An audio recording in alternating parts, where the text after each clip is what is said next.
Okay, so I'm going to show how I learned the larynx muscles, the muscles of the larynx.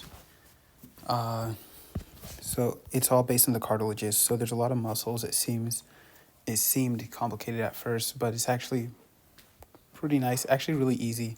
Once I noticed that you can group the muscles by cartilages. So the muscles are grouped into three functional groups based on their function. So three groups. But what made it easier was when I realized that those functional groups are also based on the cartilage. But I'll get into that later. So first, well, I'll just say the three cartilages that make up the larynx: the thyroid, the cricoid, and the arytenoids. So this is the larynx from the front. This is the larynx from the back. You can see the thyroid and cricoid in the front, but the arytenoids can only be seen from the back. They sit right on top of the cricoid. So there are three cartilages that make up the larynx, but the trick is there are three cartilages that define the three functional groups of muscles. And so you have to actually look at four cartilages, not just three. So you have the larynx plus the epiglottis, right? And then from the back, the larynx plus the epiglottis. The three muscles, or the three cartilages that have muscle groups that are categorized under them are these three: the epiglottis, the thyroid, and the arytenoid cartilages. The cricoid cartilage does not have a muscle group. There are muscles that attach to it, but they don't serve it. The cricoid is just used as an anchor point for muscles to pull on other cartilages. So again, when you get your functional groups, here they are. It looks overcomplicated how I did it when I was learning it, but it's basically just epiglottis group, thyroid group, and the arytenoid group.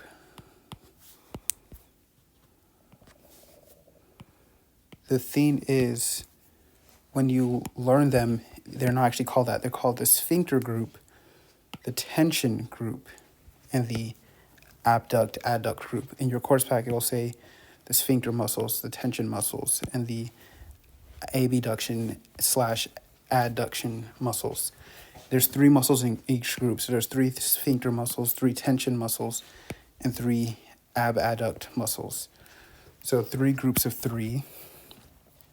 But what helps with memorizing which muscles are in which group is naming the groups according to the cartilage instead of naming them by these functions. So the sphincter group is called that because all of the muscles in this group pull on the epiglottis. They pull the epiglottis down so that it covers the trachea. That's all they do. So when they call it a sphincter, which is not really a good name, but it's called that for whatever reason, what they mean is that it's closing off and protecting something, even though there's not any actual sphincter there, but it kind of has a sphincter activity.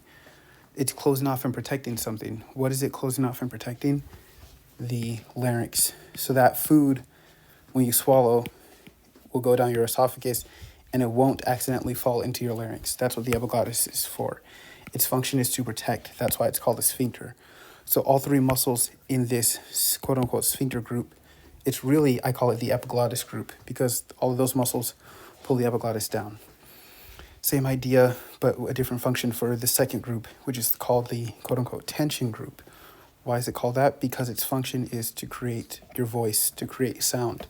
So when you pull on the thyroid cartilage, right, because this is the thyroid cartilage group, when you pull on it and apply tension to it, it can control the sound that you create. Just like when you apply tension to it to a guitar string, you get a different pitch sound. When it's tighter, you get a higher pitch sound.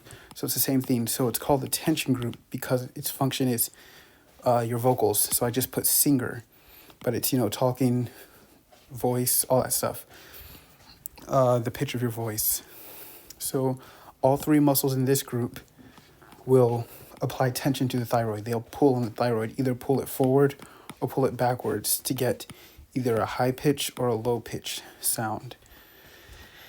Pull it forward, I'm pretty sure, for a high pitch, and pull it backwards for a low pitch. Who would be able to pull it backwards? The muscles connecting, some muscles connected to the cartilages in the back, right? The arytenoids. The arytenoids are in the back, so if you connect to them and pull on the thyroid, you can pull it back. That's a sneak peek, but I'll get to that later. So the last group is the arytenoid cartilage group of muscles, right?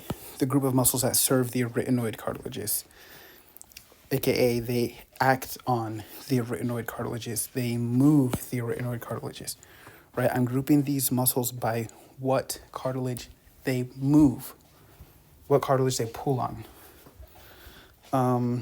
So I guess you could say, I guess I should say, I'm grouping them by their insertion, not their origin, right? When it comes to muscles, the origin is the anchor point that doesn't move, and the insertion is the point that does move, because every muscle has to connect to two different points, so it can pull one point toward the other.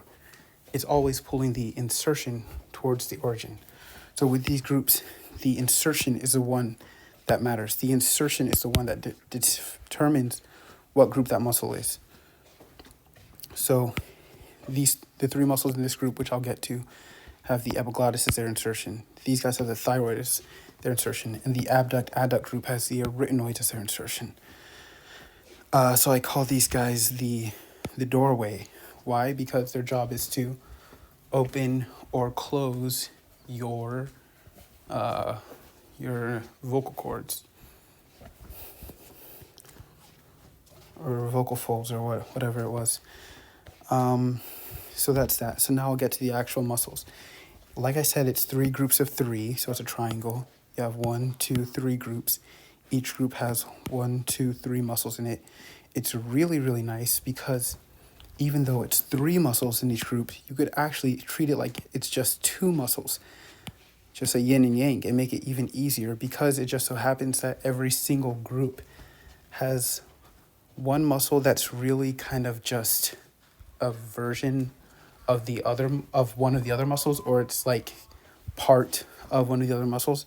So even though it's 3 muscles in each group, you can kind of memorize them as just 2 muscles in each group because 2 of them are always, kind of the same thing in their own kind of way. So you'll see as I get into it. So I'll start with the epiglottis. I forgot to say the most important thing. It's the hierarchy. So I said that the muscles are grouped into under these cartilages, right? But let's go here. You have a muscle called the area epiglottis. All of the names are pretty much like this. They're named for the cartilages they attach to, so it makes it really easy. The issue is, if it's called the area epiglottis, that means it attaches to the arytenoid cartilage and the epiglottis cartilage. So how do you know that it's in the epiglottis group and not the arytenoid group, right? You know based on the hierarchy. So this was the whole helpful thing. It's the hierarchy. Basically, the epiglottis is, basically the way a hierarchy works, if you have 2 cartilages named in the name of a muscle, whichever cartilage is higher on the hierarchy, that's the one that muscle serves. So that's the one that's going to be grouped under. That's the one that's going to be grouped under. So what's the hierarchy? It goes in this order, right? The epiglottis has infinite status. It's at the absolute top of the hierarchy. Any muscle that has epiglottis in the name will automatically go in the epiglottis group. Cricoid, on the other hand, has 0 priority because I told you, remember, there are 3 functional groups. There's no cricoid group. These are the 3 groups: epiglottis, thyroid, and arytenoid. So it has 0 status. Always ignore it when you see it in the name, when you're thinking about which group or which function that muscle serves. And then once you've gotten the extremes out of the way, the infinite status and the 0 status, you can look at these 2 in the middle, the thyroid versus the arytenoid. Who has higher status? The thyroid. Why? Because the thyroid is the big man in the front.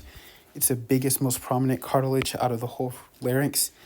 The arytenoids are these tiny little shy guys in the back. Can't even see them from the front. So, of course, this guy has more higher status in the hierarchy. Cricoid, again, it has zero priority, zero status, because it's literally at the bottom. It's a little servant that the other cartilages just use as an anchor point for their muscles. Okay, and then the epiglottis, why does he have infinite status and he's all the way at the top? Because he's literally floats above the entire larynx. He's not down here with them, right? He's not one of them. He's not even part of the larynx. He floats above the larynx. So he's literally at the top. So that's how you remember the hierarchy very easily. Top versus bottom, infinite status versus zero status, right? And then these guys in the middle, the one up front has higher status than the little shy guys in the back. So that makes it really easy to remember that. Once I remember that, now I'm pretty much, the work is done. Because when I look at the muscles, the names will give everything away. So thyroepiglottis, who's higher on the hierarchy, the epiglottis or the thyroid? It's the epiglottis, right?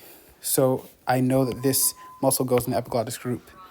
Aryepiglottis, the epiglottis versus the arytenoid, those are the two cartilages it attaches to. Which is higher on the hierarchy? Epiglottis. So I know it goes in the epiglottis group. The thing is, it's called aryepiglottis because it's going from the arytenoid to the epiglottis. So it's going from here to here. Or it's going from here to here, right? This muscle is the oblique arytenoid because it goes from arytenoid to arytenoid. That's why it only has one cartilage in its name. So it goes like this. This is the transverse arytenoid. It goes straight across. That's what transverse means. The arytenoid, or the oblique arytenoids, on the other hand, go like this, diagonal. That's what oblique means. So it forms an X. It's different from the transverse, right? The transverse arytenoid is here, but we're talking about the oblique arytenoids. How do we remember that this goes in the epiglottis group? It's because this is not actually its own muscle. It's connected with this muscle. They're actually two parts of the same muscle, even though they're named and treated as two separate muscles. They're actually one physical, structure. So that's how you remember. It's because these two are together. So remember when I said out of each group has three muscles, but two of those muscles are actually kind of the same muscle. That's how it goes here.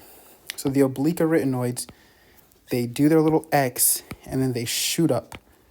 As long as you remember that, they do their X and they shoot up, you can remember that the oblique arytenoids are a continuation of the aryepiglottis muscle, which means that they belong to the same group as aryepiglottis muscle. They belong to the epiglottic group.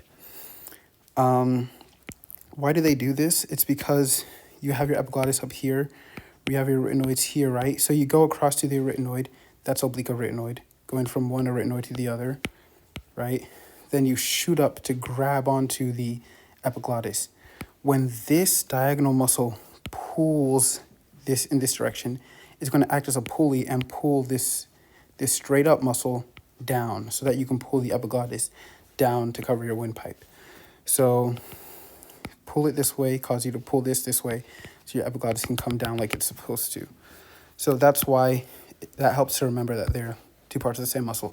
Next group is the thyroid, hierarchy-wise.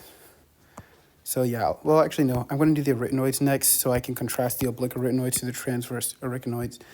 So here you have the transverse arytenoids. What are they going to do? They're going to do this, right? They go from arytenoid to arytenoid. That's why they only have one cartilage, arytenoid, in the name. So you have that. What about the cricoarytenoid? So it has cricoid and arytenoid in the name. Who's higher in the hierarchy? It's arytenoid because cricoid has zero status and he has no group. So he's automatically not the one. So you automatically know it's in the arytenoid group by the name. So each trio has a pair within it, right? So what's the pair on this one? The pair here is that there are two cricoarytenoid muscles. They're not the same, they're two totally different muscles, but they have the same name. So I'm able to group them together. You have your lateral cricoarytenoid and your posterior cricoarytenoids. The difference between them is that the posterior is unique. The posterior is the only muscle in the group whose function is to open up the doorway, right? Because I call these guys the doormen. The transverse arytenoid and the lateral cricoarytenoid both have the same function of closing the doorway. How do I remember that 2 out of the 3 muscles are closing, right? How do I remember that there's more closing versus opening? I say that closing your vocal cords is kind of like a safety reflex or whatever to stop food from going down there. And safety is more important, safety first, biologically, evolutionarily. So therefore, your body gave you, 2 ways to close and only 1 way to open.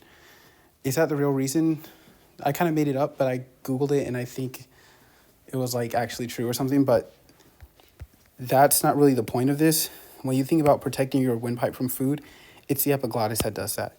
So this whole thing about safety first is really just to remember that 2 of the muscles close while only 1 opens.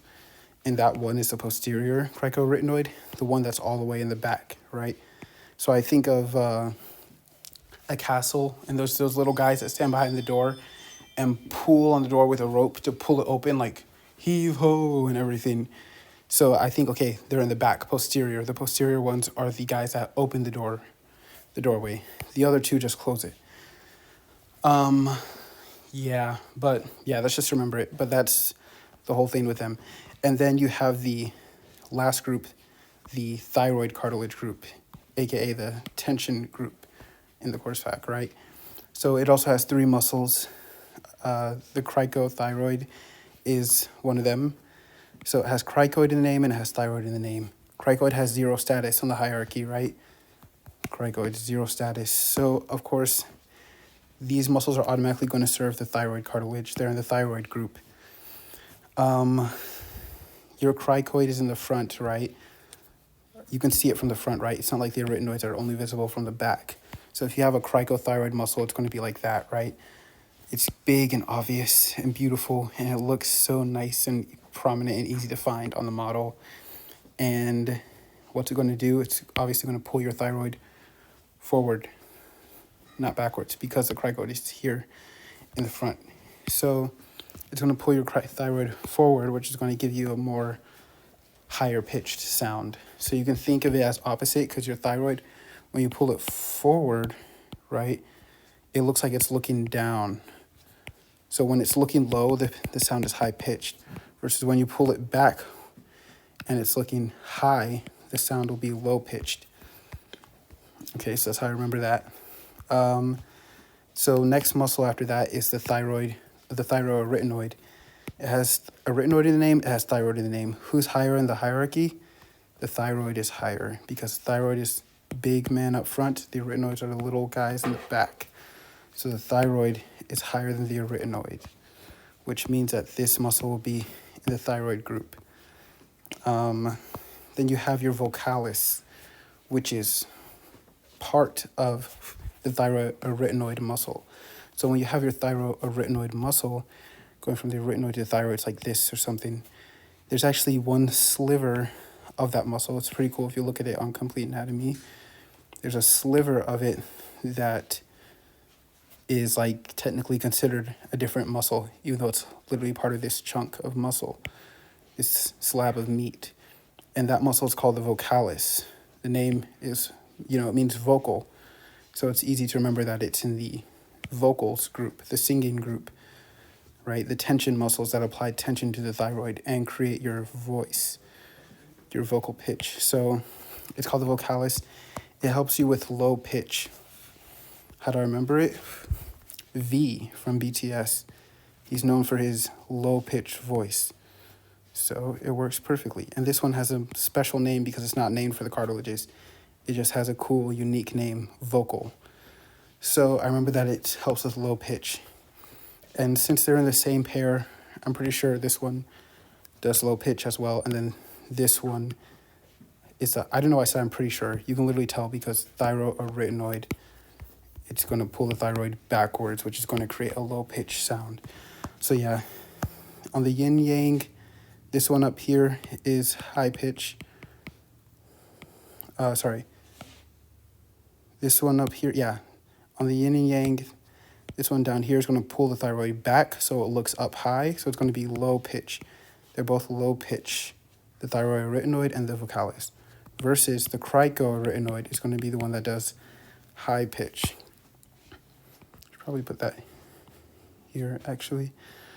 So yeah, that's that.